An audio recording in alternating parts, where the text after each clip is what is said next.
Bonsoir à tous, bienvenue sur ma chaîne, je suis ravie de vous retrouver. Donc, je suis Corinne Henry et donc sur cette chaîne nous parlons de la parole de Dieu.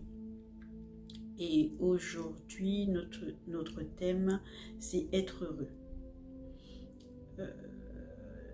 J'y pensais toute l'après-midi et donc j'ai recherché un peu dans la parole de Dieu quelques versets donc, qui parlaient d'être heureux tout simplement. Et je me suis posé deux questions. Pourquoi? Je crois que c'est la recherche de tout le monde, de tout être humain sur cette terre. Nous désirons être heureux, connaître vraiment le bonheur, être heureux. Et la deuxième question, c'est comment être heureux? Comment?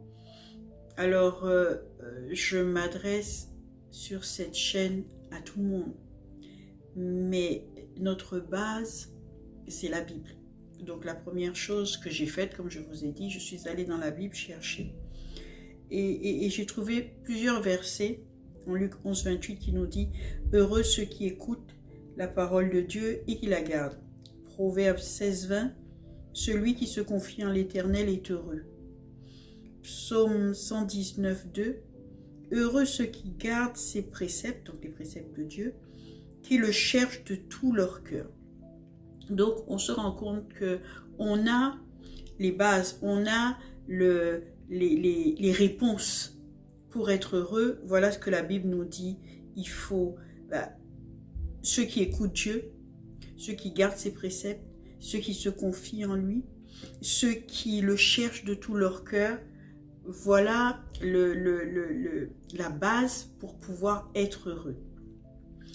Et donc, j'ai cette image qui est venue, c'est celle de lorsqu'on est enfant et qu'on est avec son papa et sa maman. Mais les enfants quand on les voit, pour ceux qui en ont, ils sont heureux. Et qu'est-ce que c'est pour eux être heureux? Ils se sentent sécurisés parce que papa et maman sont là. Ils sont stables, ils sont joyeux. Tout va bien parce que il y a papa et maman qui sont là. Qu'est-ce qui peut leur arriver? Peu importe ce qui peut se passer, ils ont faim, ils demandent à papa et à maman, ils ont soif, ils demandent à papa et à maman, ils n'ont pas à se préoccuper, ils savent que papa et maman sont là, prendront soin de lui, lui donneront à manger, lui donneront à boire, vont l'habiller. Est-ce qu'ils pensent même à ça? S'ils veulent un jouet, ils vont voir papa et maman. Voilà. Eh bien, j'ai fait le comparatif avec nous et celui qui se confie en Dieu, celui qui l'écoute. Et qu'est-ce qu'il va faire? Il va faire exactement comme un enfant, comme un petit enfant. La Bible dit que à tous ceux qui l'ont reçu, il a donné le pouvoir de devenir enfants de Dieu. Donc nous sommes enfants de Dieu. Donc nous avons cet accès pour aller demander à notre papa, pour se sentir sécurisé parce qu'on sait qu'il est là avec nous, on sait qu'il nous protège, on sait qu'il ne nous délaissera pas. Donc les mêmes sentiments heureux qu'un enfant peut avoir lorsqu'il est tout petit, mais c'est la même chose que nous chrétiens nous devons avoir vis-à-vis de Dieu. Lorsqu'on prend conscience véritablement de qui est notre Père. mais je dirais même si normalement on doit prendre conscience, mais bon, sans aller trop loin, on prend le cas d'un enfant, c'est très simple, c'est mon père.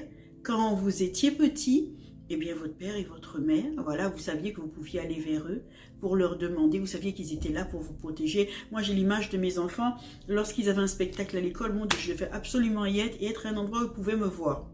Parce que mon fils, sa famille, ma fille était extrêmement timide. Et donc, c'était important que je sois à un endroit qu'elle puisse me voir.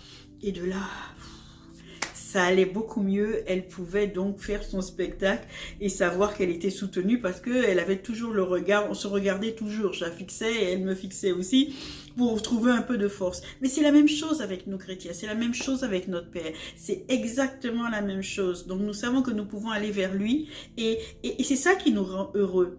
Donc heureux ne veut pas dire pour un chrétien ne pas avoir de problème, ne pas avoir de challenge, mais se réveiller le matin et savoir que on a notre Père qui est là. On a notre Père qui est avec nous continuellement, qui veille sur nous. Peu importe le challenge, c'est le Dieu des solutions.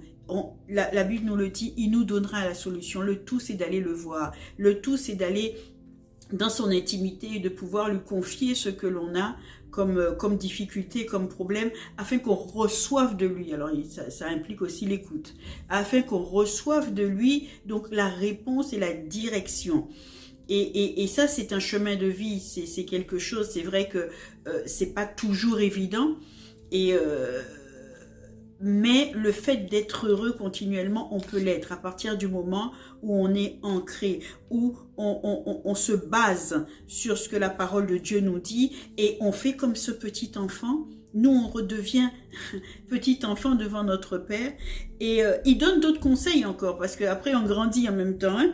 Il dit en 1 Pierre 3, si quelqu'un en effet veut aimer la vie, déjà, donc, ça enlève tout problème de dépression et tout le reste, burn-out. Aimer la vie. C'est positif comme truc. Aimer la vie et voir des jours heureux, qu'il préserve sa langue du mal et ses lèvres des paroles trompeuses. Il dit encore en psaume 1, versets 1 à 3. Heureux l'homme qui ne marche pas selon le conseil des méchants, qui ne s'arrête pas sur la voie des pécheurs et qui ne s'assied pas en compagnie des moqueurs. Voilà. Donc ça, c'est pour la vie de tous les jours parce qu'après, on grandit. OK? Mais à nous aussi, on a des choses à faire pour que on ait le fait d'être heureux soit permanent, je dirais. Et donc, voilà les conseils qu'il nous donne. Médire, dire de mauvaises paroles sur les autres, critiquer les autres, mentir, l'hypocrisie, montrer un visage et derrière aller faire autre chose. Voilà, il y a notre part aussi, parce que l'expression dans le monde, c'est la roue tourne. Donc voilà, mais il y a surtout ce que tu ne veux pas que l'on te fasse, ne le fais pas aux autres. Il y a aussi aime ton prochain comme toi-même.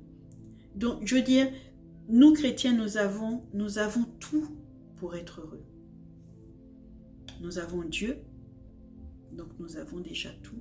Et dans sa parole, il nous donne les directives, il nous donne la marche à suivre pour que nous soyons heureux et que nous ne perdions pas ça de vue, que le fait d'être heureux peut être permanent si on est focus sur Dieu, si on écoute, si on se confie en lui, si on le cherche de tout notre cœur.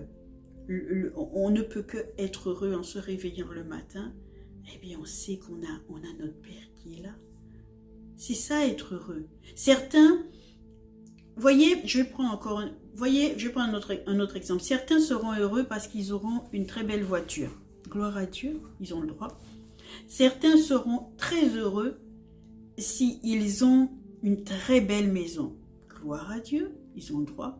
S'ils ont un compte en banque bien garni, gloire à Dieu, ils ont le droit. C'est ce que Dieu veut aussi pour ses enfants.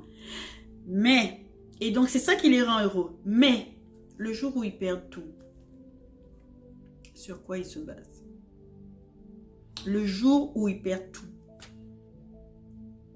sur quoi ils se basent? Donc, c'est là où on voit des personnes qui se suicident, des personnes qui tombent en dépression. Mais celui qui s'appuie sur Dieu, celui qui le cherche de tout son cœur, celui qui écoute sa parole, ça ne peut pas lui être enlevé.